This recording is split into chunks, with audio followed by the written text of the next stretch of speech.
আপনারা কি চেনেন এই ভদ্রলোককে? না চিনলে আমি চিনিয়ে দিচ্ছি। ইনি হলেন ভারতবর্ষের সেই শ্রীনিবাস রামানুজ। মাদ্রাজের ছোট্ট একটি গ্রামে বেড়ে ওঠেন তিনি। তিনি মাত্র ৩৩ বছর বেঁচে ছিলেন। তিনি ছিলেন বিখ্যাত গণিতবিদ, যার আবিষ্কারের গণিত আজ সমৃদ্ধ হয়েছে। তিনি জানতেন ইনফিনিট সম্পর্কে, ইনফিনিটির মান সম্পর্কে। তিনি গণিতের এমন সব শাখায় বিচরণ করেছেন যার কারণে গণিতের অসম্ভব সমাধান আজ সম্ভব হয়েছে। তিনি অবদান রাখেন সংখ্যাতত্ত্ব, অসীম ধারা, আবৃত ভগ্নাংশ, এগুলো। তিনি মাত্র ১৭ বছর বয়সে বার্নৌলির সংখ্যা এবং অয়লারের ধ্রুবকের উপর গবেষণা শেষ করেন। তিনি আপনার আমার মতো এত পড়াশোনা করেননি।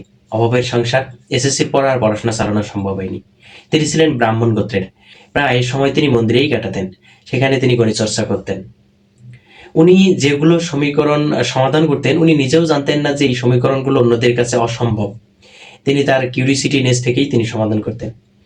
একদিন যখন মন্দিরের পুরোহিত নারায়ণ নামের একজন পুরোহিত যখন জানতে পারে তার প্রতিভা সম্পর্কে, তিনি ওই পুরোহিত তখন তার লন্ডনের এক বন্ধুকে তার প্রতিভা জানায় এবং ওনারা ওই রামানুজকে ডেকে পাঠায়।